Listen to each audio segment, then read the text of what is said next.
Mmh.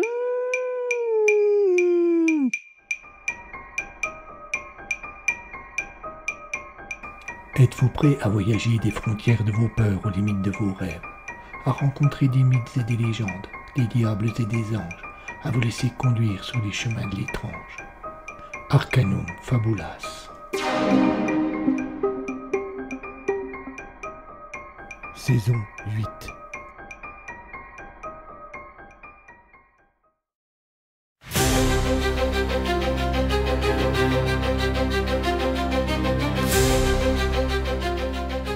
Je suis le lieutenant de police Solange Chocan et j'ai en charge l'enquête sur le meurtre d'Alice Ménestrel.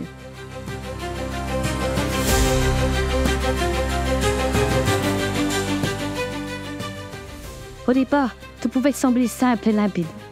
Mais comment résoudre un meurtre qui se répète plusieurs fois?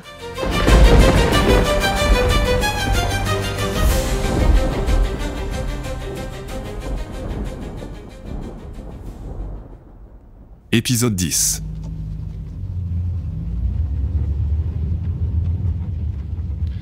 La rue Michel était étroite et montante. Les places le long de la chaussée étaient chères, et lorsque la voiture de police s'y engagea, elle n'en vit aucune. C'est alors qu'ils arrivaient au plus haut que Robert, qui avait pris place à l'arrière, réagit en pointant un des véhicules du doigt. « C'est là, dit-il. Où est garée la Ford bleue ?» Isaac Simon, qui conduisait, grimaça. Il n'avait pas la place de se stationner, et la camionnette qui se trouvait derrière eux semblait déjà agacée par la lenteur de la voiture de police banalisée. « Laissez-moi là !» ordonna Solange qui était assise à la place du bar. « Allez vous garer plus loin, je vous attends ici. »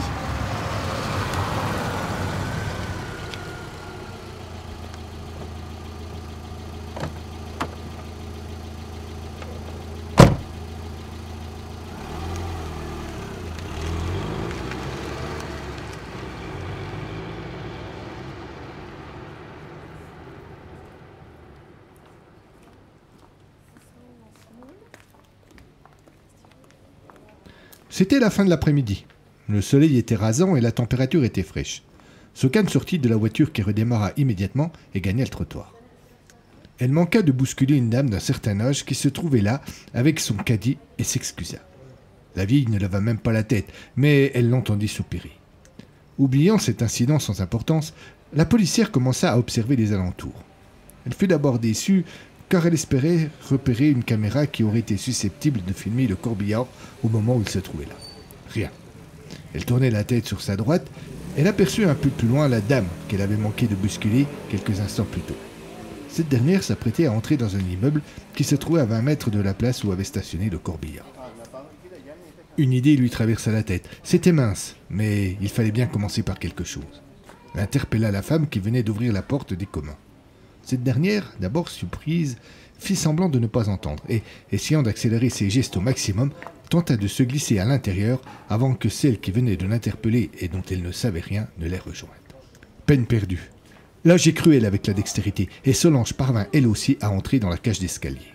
« Qu'est-ce que vous me voulez ?» aboya la vieille dame qui paraissait prête à mordre. « Vous n'avez rien à faire ici. Sortez ou j'appelle la police. » Désolée, madame, si je vous ai fait peur, mais cela ne sera pas nécessaire d'appeler la police. Solange sortit sa carte et la montra à son interlocutrice qui y jeta un coup d'œil suspicieux.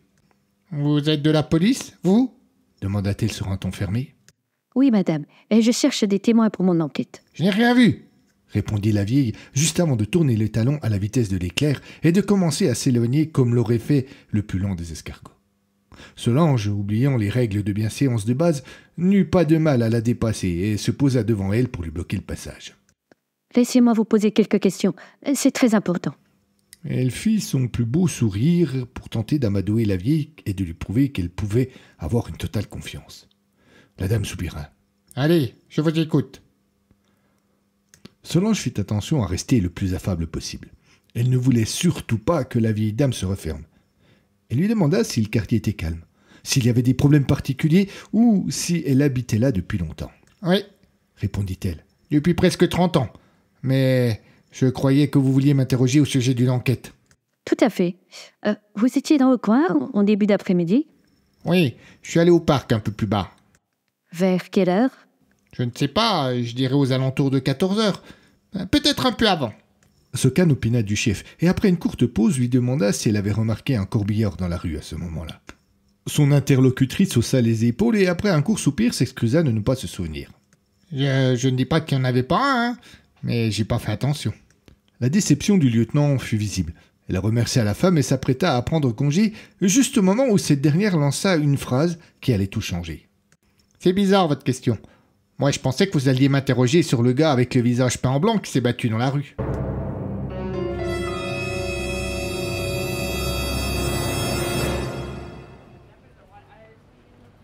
Isaac était inquiet.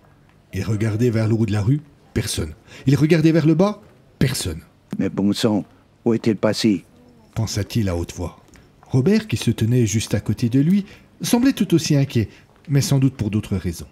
En temps ordinaire, le major aurait remarqué ces subtilités, mais là, tout à sa recherche du lieutenant, il n'en faisait pas cas. Il sortit son téléphone portable et demanda à son assistant vocal d'appeler Sokan. Plusieurs sonneries, mais pas de réponse. Ne voulant pas être venu là pour rien, il se tourna vers Vitanos. « Vous étiez garé là, c'est cela ?» Il désigna la place où se trouvait la Forde Bleue. « Ouais, » répondit le croque-mort, « il me semble. »« Il vous semble ou vous êtes certain ?»« Non, enfin oui, c'était bien là. » Comme sa collègue précédemment, le premier réflexe de Simon fut de chercher une éventuelle caméra. Comme sa collègue précédemment, il n'en vit aucune. Pas de magasin non plus. Larry n'avait que des bâtiments résidentiels. Sans conviction, il fit le tour de la place sans savoir vraiment ce qu'il cherchait. Il soupira lourdement, chercha de nouveau du regard voir si le lieutenant était par là, puis, d'un seul coup agacé, se tourna vers Robert. « Allez, c'est bien, on retourne au commissariat. »« On retourne au commissariat ?» s'étonna Vitanos. « Mais je voudrais bien rentrer chez moi. » »« Ne vous inquiétez pas. » Isaac sentit son téléphone vibrer dans sa poche. En voyant le nom de Sokan sur l'écran, il laissa aller un sourire. Il s'excusa auprès de son interlocuteur et décrocha. « Allô, lieutenant, vous êtes où, bon sang ?» demanda-t-il à son supérieur sans lui laisser le temps d'entamer la conversation. Naturellement, le croque-mort n'entendit pas la réponse, mais celle-ci dut être fort détaillée car le major se tut pendant de longues secondes, juste pour écouter. « Bien, » finit-il par dire.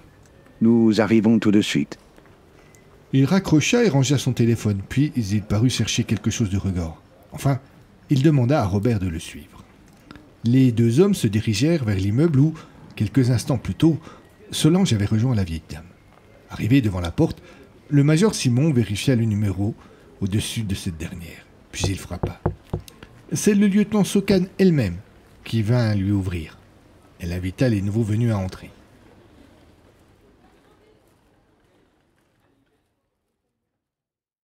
À l'intérieur, Isaac se trouva nez à nez avec une dame d'un certain âge qu'il ne connaissait pas.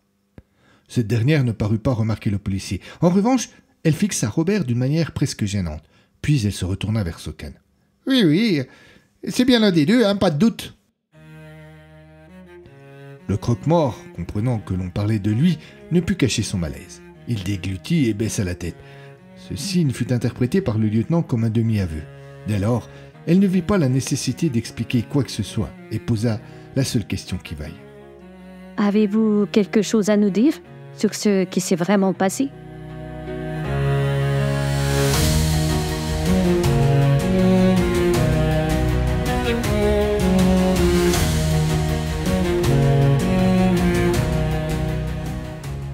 Après avoir pris l'identité et l'adresse de la vieille dame pour pouvoir la convoquer ultérieurement en cas de besoin, après un retour au commissariat qui s'était fait dans un silence de mort, Sokan, Simon et Vitanos se retrouvaient tous les trois dans un de ces bureaux sans âme où il était de coutume d'interroger les suspects. Alors qu'Isaac restait debout dans un coin de la pièce, Solange s'installa en face du croque-mort qui était assis, les coudes posés sur la table et la tête dans les mains. Elle lui laissa encore un instant pour reprendre ses esprits et dit simplement « Nous vous écoutons. » Robert ne parut pas trouver ses mots. Il se mordait l'intérieur de la joue, s'agitait sur sa chaise et surtout ne regardait jamais ses interlocuteurs. Isaac jeta un coup d'œil agacé en direction de Solange, semblant lui demander d'intervenir. Mais avec un sourire plein de sens, le lieutenant l'invita à plus de patience. Cela fut positif. Vitanos finit par se lancer. « Ouais, d'accord, dit-il. Je n'ai pas dit toute la vérité concernant ce qui s'est passé avec le corbillard. » « Nous vous écoutons. » insista Isaac pour être certain qu'il n'y aurait pas d'autre pause. « En fait, quand je suis revenu du bistrot, les types étaient là. Quel type? Demanda Solange. Je sais pas moi, 3 gars avec des vestes noires et des pantalons de jogging. Et qu'est-ce qu'ils faisaient? Ils avaient garé leur camionnette à côté du corbillard et avaient ouvert la porte du chauffeur et le haillon arrière. Robert se frotta le visage. J'ai pensé qu'ils voulaient me piquer la bagnole. Je n'avais rien à foutre ici. Si en plus je me faisais piquer la caisse...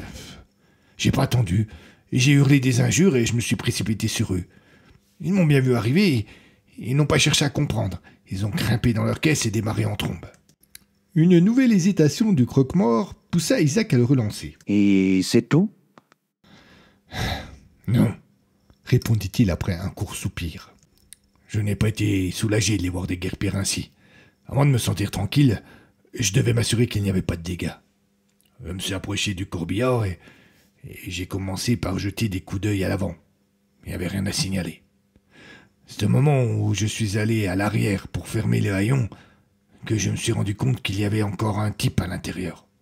En le découvrant, j'ai sursauté, surtout qu'il n'était pas d'une allure bien commune. Socan jeta un coup d'œil entendu au major Simon. Elle savait précisément ce qu'allait dire Robert. Et effectivement, c'était une espèce de gaillard avec le visage peint en blanc, la bouche et les yeux cernés de noir, cheveux gris, costume soigné. Avant même que je n'aie le temps de dire quoi que ce soit, il a bondi sur moi et m'a collé un terrible coup de poing dans la mâchoire.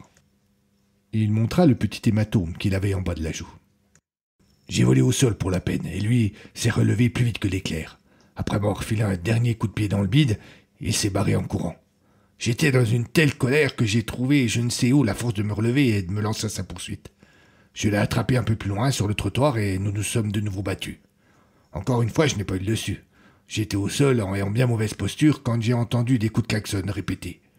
Mon agresseur a levé la tête, il a vu que ses potes étaient revenus le chercher et lui faisaient signe depuis la camionnette qui attendait le long de la rue. Il s'est précipité vers eux et ils sont de nouveau partis en trombe. De nombreuses questions étaient en train de s'inviter dans l'esprit du lieutenant et rapidement, elle les ordonna avant de poser la première. Qu'est-ce que vous pourriez nous dire sur votre agresseur? Vous pourriez le reconnaître? Non, je ne pense pas, je n'ai pas vraiment vu son visage.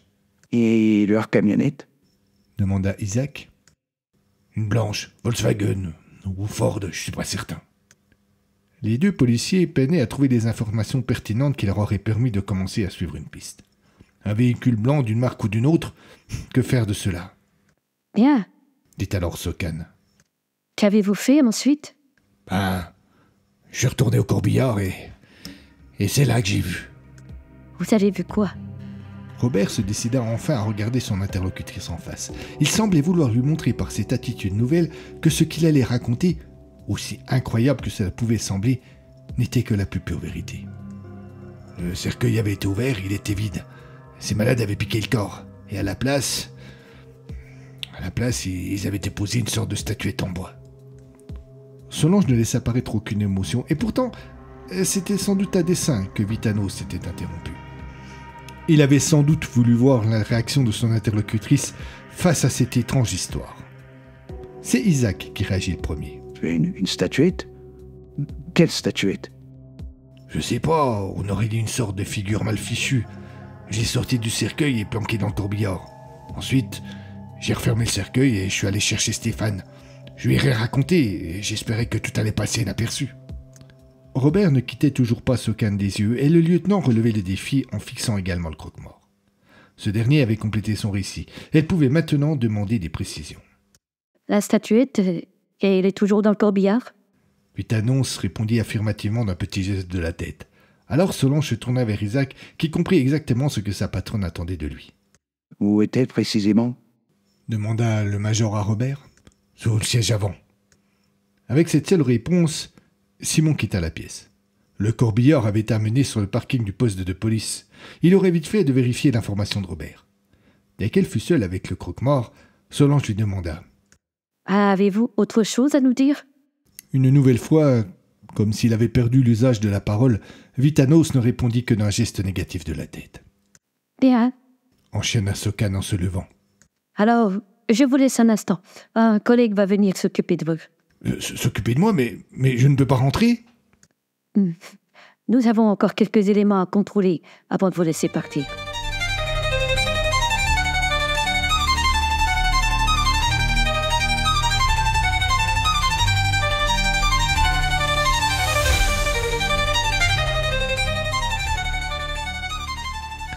L'objet posé sur le bureau était étrange.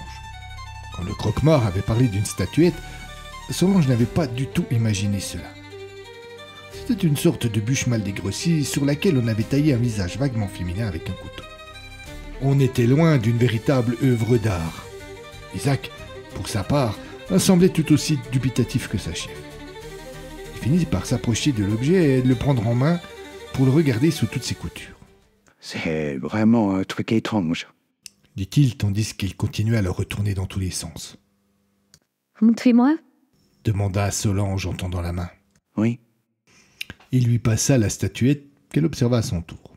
Le visage gravé pouvait être celui d'une femme, et avec beaucoup d'imagination, on aurait pu penser qu'il s'agissait de celui d'Alice. Solange se risqua à la comparaison. Cela laissa le major sans voix. Le regard désespéré qu'il lança à sa collègue conduisit cette dernière à renoncer à cette hasardeuse comparaison.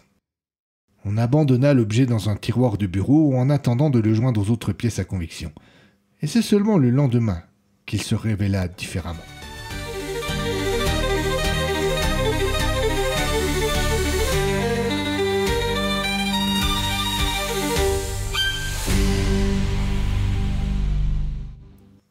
Pendant la matinée, Solange oublia la statuette. En fait, elle n'eut pas l'occasion d'ouvrir le tiroir où elle l'avait rangé.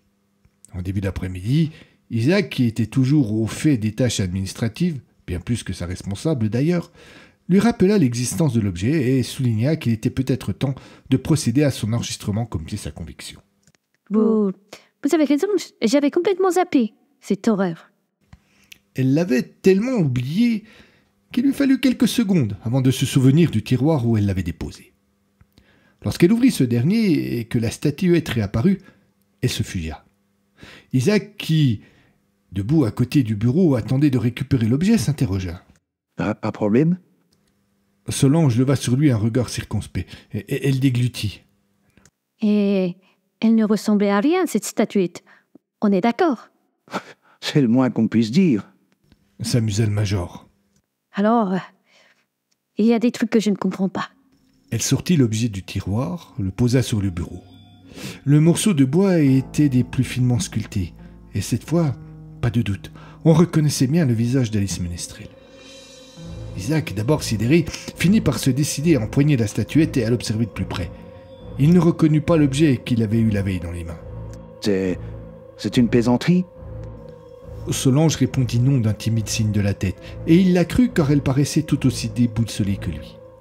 La taille était la même, le poids était le même, mais là s'arrêtait la comparaison. Le major se risqua à trouver une explication rationnelle. On a peut-être mal vu hier soir.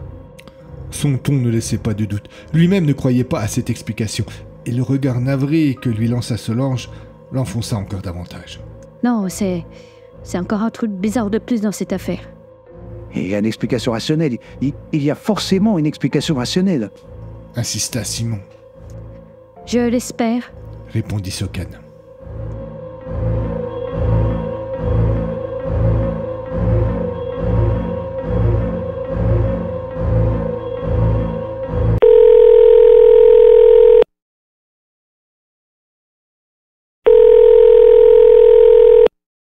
Le téléphone les tira de leur torpeur.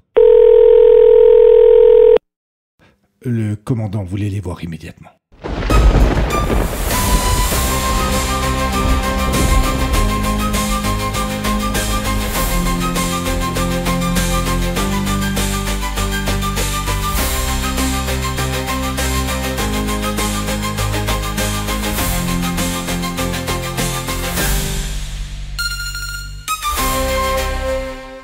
À suivre.